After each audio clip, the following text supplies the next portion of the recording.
Oh, oh, oh, c'est Manga Croustillant et je nous retrouve pour le top 24 des séries en cours de ma Mangatech.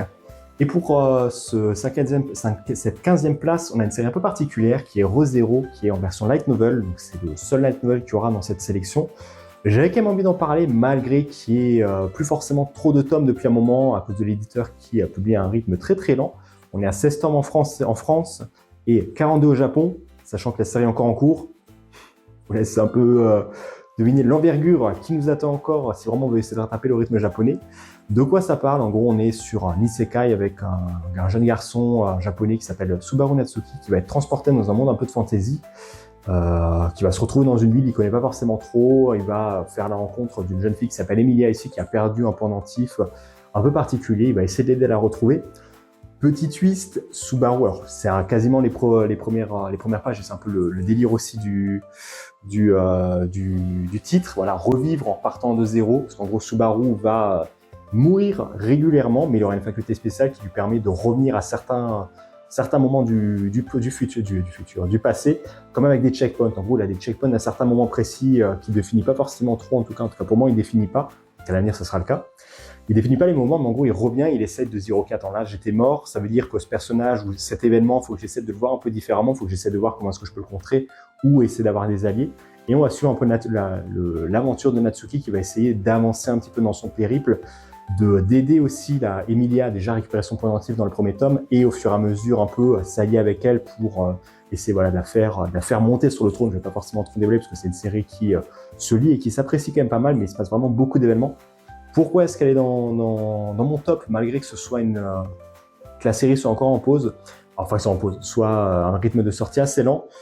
Je vous avoue, je crois que j'ai déjà raconté un peu l'anecdote. À la base, c'était une série. Je me suis dit, ouais, mais comment tu veux faire une histoire assez intéressante avec un mec qui revit les mêmes journées, qui dès qu'il meurt,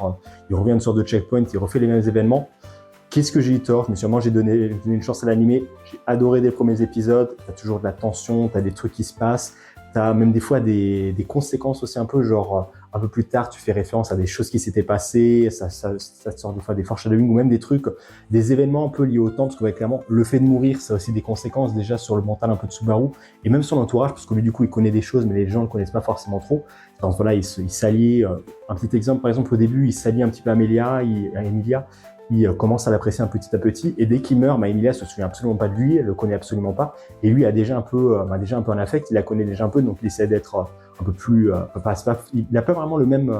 même façon de parler, la même façon de faire que si tu rentrais une personne pour la première fois, parce que lui la connaît, mais Emilia est un peu sur la distance, parce qu'elle se dit, attends, mais le mec a l'air, il me parle un peu de manière familière, comme s'il me connaissait, mais moi je le connaissais pas, c'est un petit peu suspect, et c'est un truc que tu retrouves tout au long de la série, clairement, il y a des choses des fois qui se passent, des choses importantes, et puis tout d'un coup, t'as Subaru qui meurt, et tu te dis merde, ça remonte un peu la vision, et même Subaru, c'est limite un peu, c'est un peu comme le lecteur, parce que du coup, toi, tu connais des événements, le personnage connaît aussi des événements, mais il y a les autres personnages qui rencontrent, qui du coup, en fait, ne sont pas au courant. Ils savent pas forcément ce qui va se passer, ils savent pas les choses qu'ils ont peut-être déjà fait un peu avec Subaru et la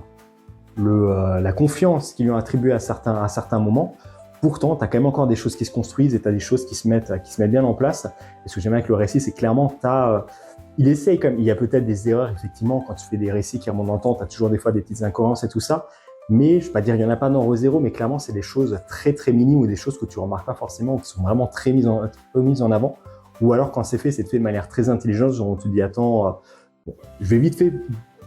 expliquer d'un truc qui se passe un peu plus tard, mais à un moment, tu auras une scène qui va te faire revivre un peu ce qui se serait passé si Subaru n'était pas mort à certains moments de l'histoire. Et là, tu te dis, ok, le mec qui a écrit cette histoire est un génie. Genre, il y a vraiment des trucs que tu penses et tu te dis, tu y penses un peu inconsciemment, mais tu dis, oh non, c'est pas quelque chose vraiment qui peut être montré ou quelque chose qui sera intéressant à montrer. Et pourtant, genre, l'auteur arrive vraiment, quand il a pensé à te le montrer, tu dis, ouais, mais regarde, genre, à ce moment-là, tu te rappelles, il y avait ça. Devine ce qui se passe peut-être après ou l'impact que ça aura eu, cette mort par exemple pour Subaru par rapport à ce qu'il aurait réussi, il aurait peut-être fait les choses différemment. Et tu dis putain mais vraiment c'est un truc de génie en fait, tu penses, t'as des choses que tu penses pas, il te le propose pour vraiment essayer de te rajouter un peu du lore et de déconstruire un peu son personnage. Parce que Subaru ça reste un personnage qui est vraiment très torturé, qui a plusieurs phases aussi de remise en question un petit peu au début,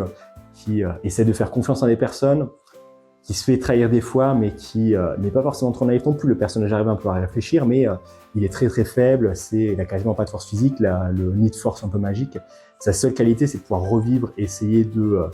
d'aiguiller un petit peu les autres et de faire preuve d'ingéniosité, de stratégie en utilisant les ressources à ses dispositions, qui sont principalement les gens aussi qui côtoient avec qui il a une amitié, pour essayer de progresser et renverser des situations des fois qui te disent putain mais vraiment tu te demandes comment est-ce qu'il va réussir à se sortir de telles situations. Que ce soit par exemple des bêtes énormes qui sont en train de ravager tout le monde,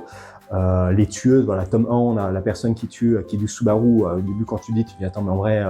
comment est-ce que tu veux réussir à la battre, surtout que Subaru essaie plusieurs techniques mais genre il n'y arrive pas. Et il faudrait limite en parler des heures, mais c'est vraiment d'une ingéniosité et